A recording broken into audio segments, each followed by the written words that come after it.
बच्चों, आपका आपके अपने YouTube चैनल पर बहुत बहुत स्वागत है। आज हम वीडियो लेकर आए हैं कमर्शियल बैंक और सेंट्रल बैंक। बच्चों, मैं आपसे बता देता हूं कि इसमें कमर्शियल बैंक और सेंट्रल बैंक से जितने भी शॉर्ट मल्टीपल चॉइस क्वेश्चन पूछे जा सकते हैं, सभी के सभी मैंने बना दिए हैं। और बच्चों, एक भी क्वेश्चन ऐसा नहीं होगा जो कमर्शियल बैंक और सेंट्रल बैंक से और वो आपके पेपर में आए और वो हमारी इस वीडियो में ना हो। ये 12th क्लास का वीडियो है। आपको पता है कि इस बार CBSE 12th क्लास का जो एग्ज़ाम है फर्स्ट टर्म के लिए शॉर्ट मल्टीपल चॉइस क्वेश्चन का ले रहा है। चलिए बगैर समय गवाए शुरू कर लेते हैं। पहला क्वेश्चन है, वाणिज्य बैंक क्या है?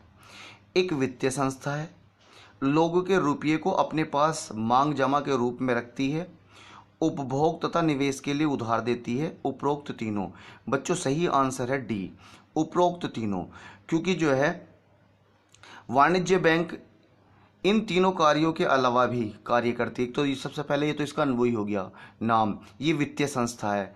और इसके अलावा वाणिज्य बैंक क्या क्या काम करती है? पहला काम करती है साख निर्माण करती है। साख निर्माण का मतलब ये है बाजार में यह सुनिश्चित करती है, बाजार में नोटों की या यूं कह सकते हैं पैसे के प्रभाव को बढ़ाती है और घटाती है। इसका मतलब ये है कि साख का निर्माण करती है। ये मैं आगे के क्वेश्चनों में आपको एक्सप्लेन कर दूंगा। रुपये को एक स्थान से दूसरे स्थान तक हस्तांतरित करती है।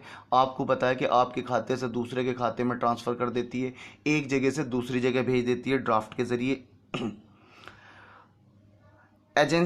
एजेंसी के रूप में कार्य करती है। आपको पता है कि एजेंसी के रूप में भी कार्य करती है। सामान्य सेवा उपलब्ध कराती है। कई सारी ऐसी सामान्य सेवाएं जिनके बारे में हम डिटेल से आगे अध्ययन करेंगे, वो भी कराती है। वाणिज्य बैंकों के कार्यों को किन किन भागों में बांटा जा सकता है? बच्चों, A1, B2, C3, D4। सही आंसर है बच्चों बी, दो भागों में बांटा जा सकता है। बच्चों, वाणिज्य बैंकों के कार्यों को दो भागों में बांटा जा सकता है।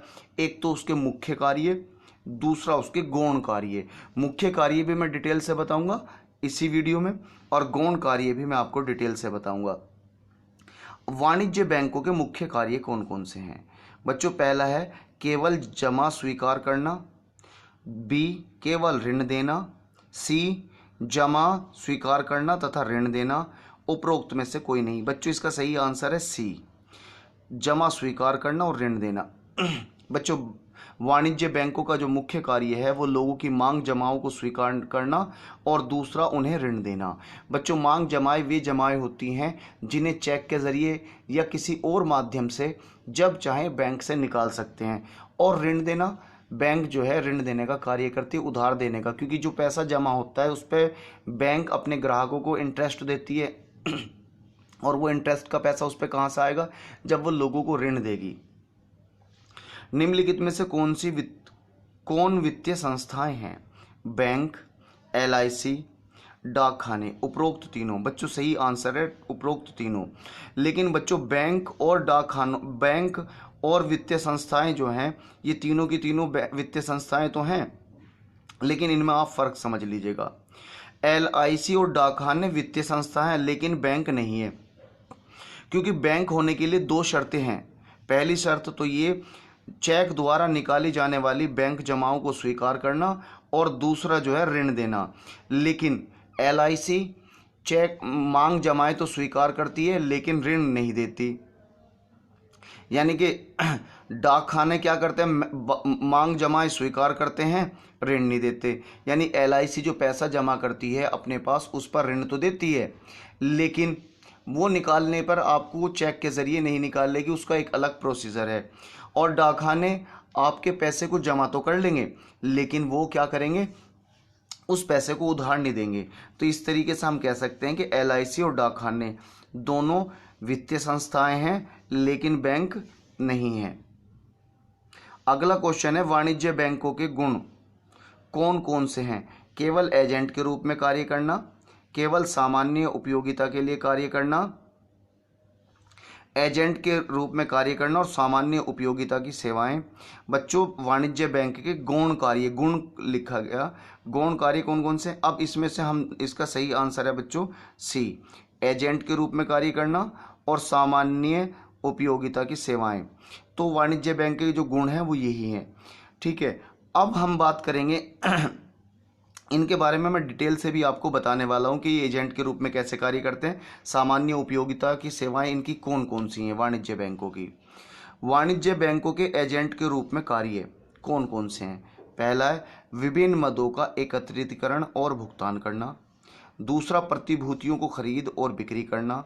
सी ट्रस्टी और प्रबंधक का कार्य करना। डी उपरोक्त तीनों। बच्चों सही आंसर है डी उपरोक्त तीनों। अब बच्चों जब एजेंट के रूप में वाणिज्य बैंक कार्य करता है तो वो क्या क्या कार्य करता है। तो पहला मैंने बताया विभिन्न मदों के एकत्रीकरण और उनका भुगतान, जिसके जरिए बैंक अपने ग्राहकों की ओर से चेक, किराया और ब्याज इकट्ठा करती है और उनकी ओर से करों यानी टैक्स, बीमे की किस्तों की अदायगी करती है। समझ गए बच्चों। दूसरा है प्रतिभूतियों की खरीद और बिक्री करना। बैंक अपने ग्राहकों के लिए विभिन्न प्रकार के शेयर्स खरीदती है, स्टॉक की जानकारी अपने ग्राहकों को देती है और प्रतिभूतियों को बेचने, खरीदने और उन्हें सुरक्षित रखने का कार्य करती है। ट्रस्टी तथा प्रबंधक का कार्य। बच्चों ट्रस्टी क्या होता है। बैंक अपने ग्राहकों के आदेश पर उनकी संपत्ति के ट्रस्टी और प्रबंधक का कार्य करती है। जैसे मैं बताऊं आपको, मैं इंग्लैंड चला जाऊं और मेरी यहाँ पर 100 बीघे ज़मीन हो तो मैं किसी बैंक को सौंप सकता हूं या अपनी प्रॉपर्टी बैंक को सौंप सकता हूं। बैंक उस पर ट्रस्टी का कार्य करेगा, प्रबंधक का कार्य करेगा। रुपये भेजना ये भी एक बैंक का कार्य है। इसके अलावा विदेशी मुद्रा का क्रय विक्रय करना।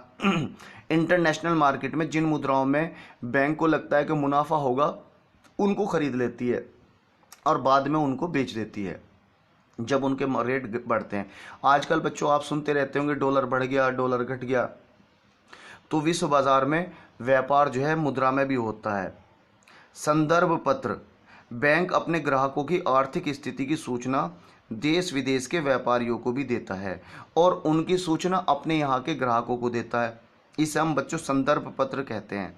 नए शेयरों के अविकृत अंशों के खरीदने का आश्वासन देता है। बच्चों इस बात का ध्यान रखना कि कुछ कंपनियां जो बैंक का पैसा लेती हैं और कंपनी बना लेती हैं तो बैंक उनसे कहता है कि जो तुम्हारी बची हुई हिस्सेदारी है हम वो भी खरीद लेंगे, यानी शेयर खरीद लेंगे। जो आपके बिक जाएंगे तो ठीक है, नहीं बिकेंगे तो उन्हें हम खरीद लेंगे। इसका मतलब क्या है, जो नहीं बिकेंगे उन्हें सस्ते दाम पर खरीद लेंगे और जब कंपनी अच्छी चलेगी और शेयर की कीमत बढ़ेगी तो उन्हें बेच देगी। वाणिज्य बैंकों की सामान्य उपयोगिता की सेवाएं निम्न में से कौन कौन सी हैं। पहली लॉकर की सुविधा। दूसरा यात्री चेक और साख प्रमाण पत्र। तीसरा वाणिज्य सूचनाएं और आंकड़े। चौथा उपरोक्त तीनों। बच्चों सही आंसर है उपरोक्त तीनों। बच्चों वाणिज्य बैंकों की सामान्य सेवाएं कौन कौन सी हैं सारों को मैं डिटेल से बताने वाला हूं। सबसे पहली बात है लॉकर की सुविधा देती है। आपके ज़रूरी दस्तावेज, ज्वेलरी, कीमती सामान आप बैंक के लॉकर में रख सकते हैं। दूसरा यात्री चेक और साख प्रमाण पत्र देना। अगर आपको विदेश कहीं जाना है, दिल्ली से मुंबई जाना है और आप पैसा नहीं लेके जा सकते तो ऐसे में बैंक आपको एक चेक या साख प्रमाण पत्र दे देगी जो आप वहां पर जाकर इस्तेमाल कर सकते हैं। वो किसी भी बैंक से आप उसे भुना सकते हैं। वाणिज्य सूचनाएं और आंकड़े देना। जितनी भी वाणिज्य से संबंधित, पैसे से लेन देन से संबंधित सूचनाएं वो सब और आंकड़े प्रस्तुत करती है। यानी कि आपका स्टेटमेंट, बैंक स्टेटमेंट की ज़रूरत पड़ जाती है कई बार लोन लेने के लिए या क्रेडिट कार्ड बनवाने के लिए या और किसी चीज़ में बैंक स्टेटमेंट की ज़रूरत पड़ती है, वो भी आपको जारी कर देती है। वस्तुओं के वाहन में सहायता। आपको मैं बता दूं, एक जगह से दूसरी जगह सामान भेजना। सपोज़ करो मैं दिल्ली का व्यापारी हूँ और मुंबई का कोई व्यापारी मुझसे सामान मंगाता है तो मैं क्या करूँगा, उस सामान को रेलगाड़ी के ज़रिए या ट्रक के ज़रिए भेज दूंगा। जब मैं उसे रेलगाड़ी के ज़रिए भेज दूंगा तो मैं किसी बैंक में उसकी बिल्टी भेज दूंगा। जब मैं बिल्टी भेज दूंगा तो वो बिल्टी जो है, जैसे सपोज करो मुंबई की स्टेट बैंक ऑफ इंडिया में पहुंच गई और जिसने मेरे से सामान ख़रीदा था वो बैंक में जाएगा और बैंक में जाने के बाद पैसा बैंक में जमा करा देगा और वहाँ से बिल्टी छुटा लेगा और उस बिल्टी को लेकर वो रेलवे के पास जाएगा जहाँ पर मेरा सामान, मैंने जो सामान भेजा था वो मौजूद है और वहाँ से सामान वो ले लेगा। ठीक है, तो वस्तुओं के वाहन में भी सहायता करता है। अब बात करेंगे अगले क्वेश्चन की। वाणिज्य बैंकों द्वारा साख के निर्माण निम्न में से किस प्रकार किया जाता है। उन लोगों की मांग जमाओं को स्वीकार करके लोगों को ऋण देकर वाणिज्य बैंक मांग जमाओं के रूप में साख सृजन करके निम्न में से कोई नहीं। सही आंसर है बच्चों सी, वाणिज्य बैंक मांग जमाओं के रूप में साख सृजन करता है। बच्चों मांग जमाओं के लिए साख सृजन कैसे करता है, इसको मैंने इसकी जो मेन वीडियो है उसमें डिटेल से समझा है, लेकिन यहाँ पर भी मैं समझा देता हूँ। देखिएगा बच्चों, सबसे पहली बात ये, बैंक के मुख्य कार्यों में से एक कार्य है पैसे को जमा करना। मुख्य कार्य है पैसे को जमा करना। अब बच्चों जो पैसा जमा होगा उस पे वो जो है अपने ग्राहकों को ब्याज देगा। अब वो जब ब्याज देगा, उस ब्याज को कहाँ से ले, तो वो लोगों को उधार दे देता है। लेकिन वो उधार ऐसे नहीं देता। बैंक जो है, जैसा मैं बैंक के पास पैसा लेने के लिए जाऊंगा तो बैंक मुझसे कहेगा कि आप अपना खाता मेरे बैंक में खोल लो। मैंने उसके बैंक में खाता खोल लिया। खाता खोलने के बाद में उसने मेरे खाते में 1,00,000 रुपया जमा कर दिया। ठीक है। अब बैंक का अनुभव ये कहता है कि किसी ग्राहक के खाते में अगर हम 1,00,000 रुपये डालते हैं तो एक समय में उसकी कुछ मात्रा ही निकालता है, कुछ मात्रा ही करता है, और उसे लगता है कि भाई ये 10,000 रुपये निकालेगा। जैसा कैश रिजर्व रेशो 10 है तो इसका मतलब वो 10,000 रख लेगा बैंक अपने पास उसके निकालने के लिए, और बाकी 90,000 रुपये अगले आदमी को उधार दे देगा। उससे भी यही कहेगा कि खाता खोलो। जब वो खाता खोलेगा उसके खाते में 90,000 रुपये ट्रांसफ़र कर देगा। उसे पता है कि ये जो है केवल एक टाइम में 9,000 रुपये ही निकालने वाला है, तो 9,000 रुपये अपने पास रखेगा, बाकी 81,000 अगले ग्राहक को दे देगा। इसी तरीके से ये प्रोसीजर वो बढ़ाता जाएगा और 1,00,000 रुपये को वो कितने में बदल देगा, 10,00,000 रुपये में बदल देगा, यानी कि बढ़ाता चला जाएगा। इस तरीके से जो वाणिज्य बैंक हैं ये साख का निर्माण करते हैं। अगला क्वेश्चन है बच्चों, निम्न में से प्राथमिक जमाएं कौन कौन सी हैं। लोगों द्वारा वाणिज्य बैंकों में कराई गई नगद जमाएं, ऋण के खाते में मांग जमाएं और जमाओं के एक भाग, उपरोक्त दोनों में से कोई नहीं। सही आंसर है बच्चों लोगों द्वारा वाणिज्य बैंकों के में कराई गई नगद जमाएं। बच्चों दो तरह की जमाएं होती हैं, एक तो प्राथमिक जमाएं, दूसरी होती है बच्चों गौण जमाएं। प्राथमिक जमाएं वे होती हैं, जैसा मैं 50,000 रुपये स्टेट बैंक ऑफ इंडिया में जमा कर देता हूं तो ये प्राथमिक जमाएं हैं। दूसरा बच्चों गौण जमाएं, अगर मैं स्टेट बैंक ऑफ इंडिया से उधार ले रहा हूं और उधार लेने पर स्टेट बैंक ऑफ इंडिया, मैंने जैसा ऊपर बताया कि वो मेरा खाता खोल देगा और उस खाते में वो जो जमा होंगी वो गौण जमा होंगी, यानी कि ऋण के रूप में जो जमा होती है वो गौण जमा, और जो ग्राहक द्वारा नगद के रूप में जमा की जाती हैं वो प्राथमिक जमाएं कहलाती हैं। वाणिज्य बैंकों की साख निर्माण की क्षमता किस प्रकार प्रभावित होती है। नगद आरक्षित अनुपात से, बैंकों के पास नगद कोष से, उपरोक्त दोनों में से कोई नहीं। सही आंसर है बच्चों सी, उपरोक्त दोनों। विश्व का सबसे पहला केंद्रीय बैंक कब और कहां स्थापित किया गया था। 1668 स्वीडन, 1935 भारत, 1865 इंग्लैंड, 1923 अफ्रीका। बच्चों सही आंसर है 1668 Sweden A.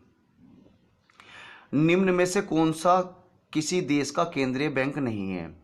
Reserve bank of India, bank of England, federal reserve system America, Canara bank. सही आंसर है बच्चों डी, केनरा बैंक। ये एक वाणिज्यिक बैंक है और भारत का है। प्रभावपूर्ण केंद्रीय बैंक सर्वप्रथम किस देश से शुरू हुआ। बच्चों हमें पता है कि पहला केंद्रीय बैंक तो स्वीडन में खोला गया था, लेकिन प्रभावपूर्ण तरीके से कार्य करने वाला केंद्रीय बैंक किस देश में स्थापित हुआ। बच्चों वो है इंग्लैंड।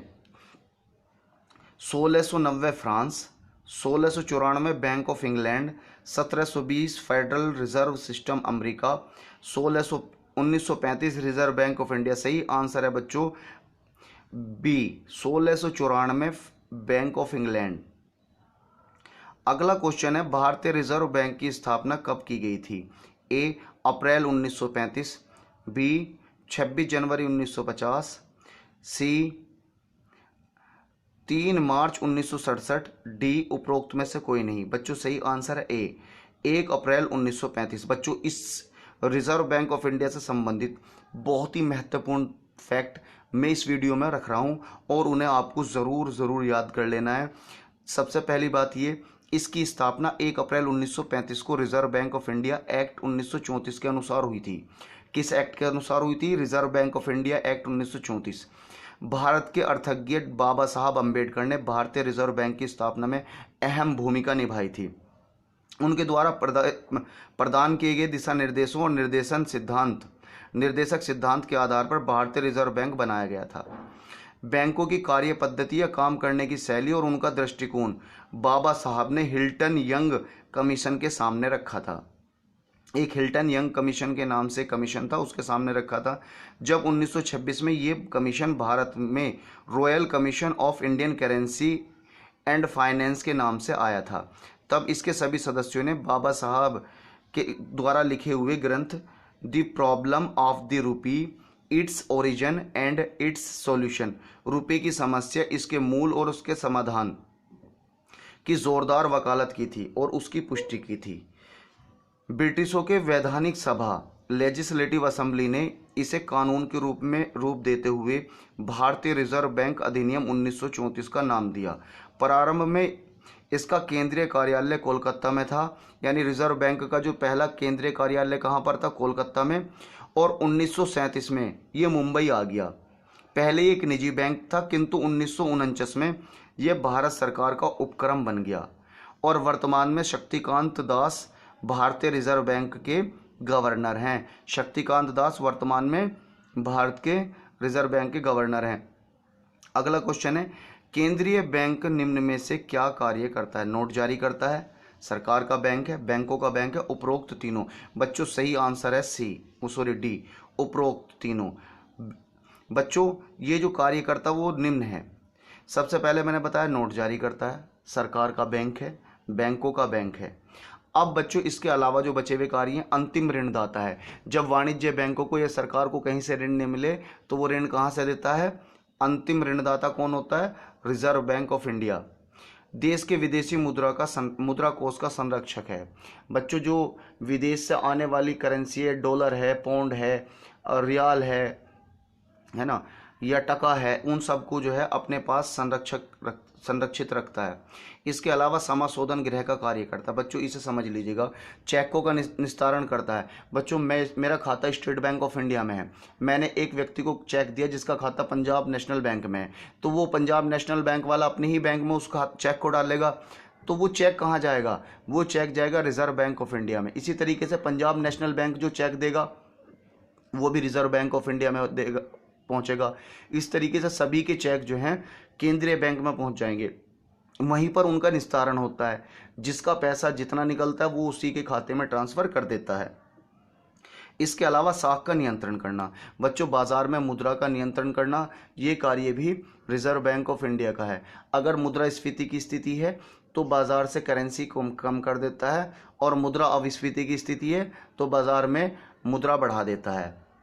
आंकड़े इकट्ठा करना। बच्चों ये कार्य भी रिजर्व बैंक ऑफ इंडिया का है कि वो सारी अर्थव्यवस्था के आंकड़े इकट्ठे करता है और उसकी रिपोर्ट प्रस्तुत करता है, जिसके हिसाब से बैंक और व्यापारी अपनी नीतियां निर्धारित कर सकते हैं और उससे उन्हें फायदा होता है।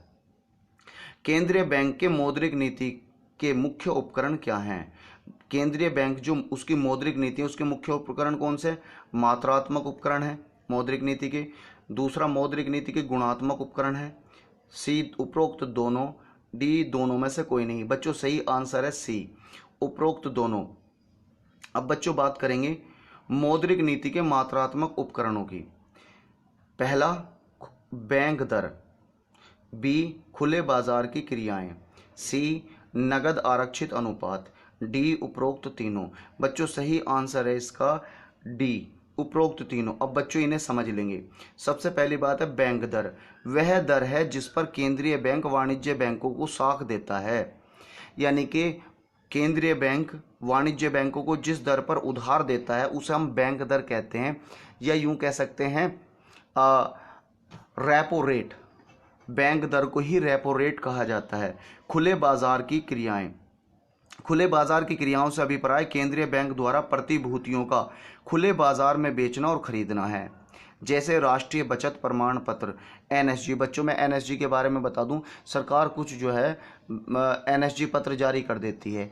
अगर किसी वजह से बाजार में मुद्रा अविस्फीति की स्थिति होती है, इसका मतलब है बाजार में मुद्रा कम होती है, तो वो क्या करती है? बाजार में मौजूद एनएसजी पत्रों को खरीदना शुरू कर देती है। और उसके बाद जो है मुद्रा बढ़ जाएगी मार्केट में।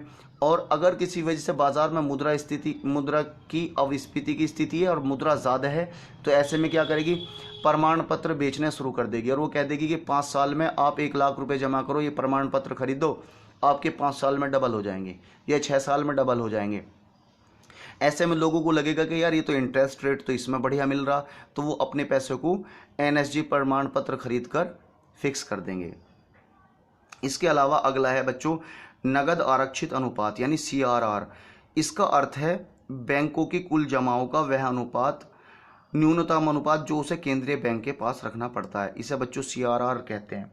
यानी कि अगर बैंक के पास 1 लाख रुपए है, उसमें से कुछ पूंजी उसे केंद्रीय बैंक यानी रिजर्व बैंक ऑफ इंडिया के पास हर वक्त रिजर्व के तौर पर रखना पड़ता है, उसे बच्चों CRR कहते हैं। इसके अलावा अगला है वैधानिक तरलता अनुपात यानी SLR।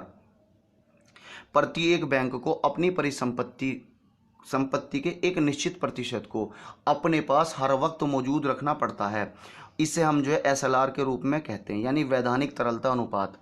अगर कोई ग्राहक आ जाए तो उसकी पूर्ति कैसे करेंगे, ये नगद भी हो सकते हैं या कुछ प्रमाण पत्र के रूप में हो सकते हैं, इसे बच्चों SLR कहते हैं।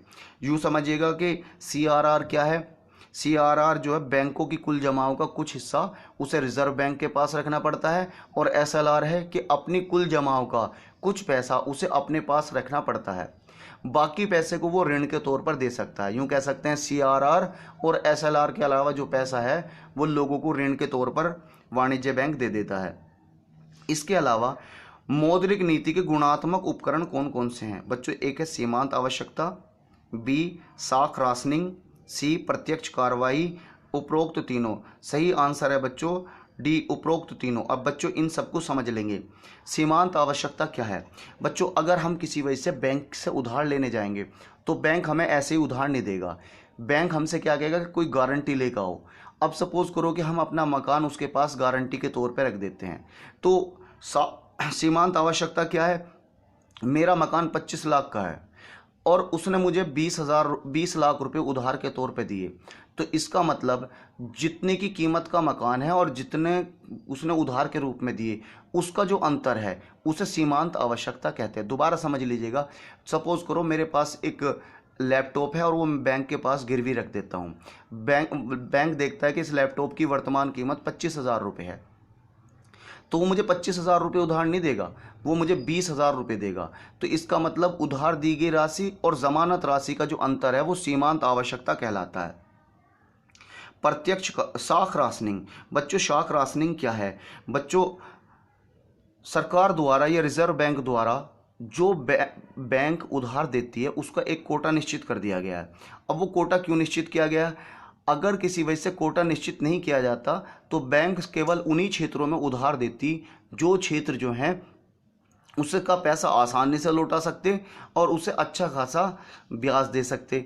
लेकिन सरकार ने क्या काम किया, सरकार ने एक साख राशनिंग की पॉलिसी अपनाई है। इसके तहत प्रत्येक बैंक को एक निश्चित राशि अलग अलग लोगों को देनी पड़ती है कि भाई कृषि क्षेत्र में इतना उधार देना है, वाणिज्य क्षेत्रों में इतना देना है, विदेश में आप इतना निवेश कर सकते हैं। इस तरीके से इसको कहते हैं साख राशनिंग। प्रत्यक्ष कार्रवाई देखिएगा, कई बार केंद्रीय बैंकों के द्वारा जो निर्देश जारी किए गए होते हैं उन्हें जो है वाणिज्य बैंक उनके साथ जो है घोलमेल करती हैं। अगर केंद्रीय बैंकों को उन्हें उस बात का पता चल जाता है कि ये उसके द्वारा जारी की गई नीतियों को पालन नहीं कर रहे, तो ऐसे में क्या करेगा, केंद्रीय बैंक उन पर प्रत्यक्ष कार्रवाई करेगा और उनका लाइसेंस समाप्त कर देगा। अगला है बच्चों नैतिक प्रभाव। कभी कभी केंद्रीय बैंक सदस्य बैंकों पर नैतिक प्रभाव डालकर भी उनसे काम करा लेते हैं। बच्चों कोई बैंक जो है CRR भी सही तरीके से इस्तेमाल कर रहा है, SLR भी कर रहा है, लेकिन बाज़ार में ज़रूरत है वाणिज्य बैंकों की, तो वाणिज्य बैंकों से कह के वो जो है इस काम को करा लेता है, प्यार मोहब्बत से यूँ कह सकते हैं। बैंकों द्वारा रिजर्व बैंक को दिया गया ऋण क्या कहलाता है, जो बैंक रिजर्व बैंकों को ऋण देता है या जिस दर पर ऋण देता है वो दर क्या कहलाती है, CRR, SLR, रिवर्स रेपो या रेपो रेट। बच्चों इसे कहते हैं रेपो। जिस दर पर रिजर्व बैंक वाणिज्य बैंकों को ऋण देता है उसे रेपो रेट कहते हैं। अब बच्चों इसमें एक बात समझ लीजिएगा, रिवर्स रेपो, देखिएगा कई बार ऐसा होता है बैंकों के पास पैसा फालतू पड़ा रहता है और उस पैसे को वो लोग उधार नहीं लेते, तो ऐसे में क्या करते हैं, उस पैसे को वो रिजर्व बैंक के पास जमा कर देता है। तो उस पैसे पर जो पैसा रिजर्व बैंक उसे ब्याज के दौर पर देता है उसे कहते हैं रिवर्स रेपो। और जब वाणिज्य बैंकों को पैसे की ज़रूरत पड़ती है तो वो क्या करता है, केंद्रीय बैंक से पैसा ले लेता है। उस पैसे पे जो वो ब्याज देता है उस ब्याज की दर को कहते हैं रेपो रेट। भारत में नोट जारी कौन कौन करते हैं? Reserve bank of India, Bharat सरकार का वित्त मंत्रालय, उपरोक्त दोनों में से कोई नहीं। सही आंसर है बच्चों सी, उपरोक्त दोनों। बच्चों मैं आपसे बता दूं, रिजर्व बैंक ऑफ इंडिया बड़े नोट जारी करता है, छोटे नोट जो है और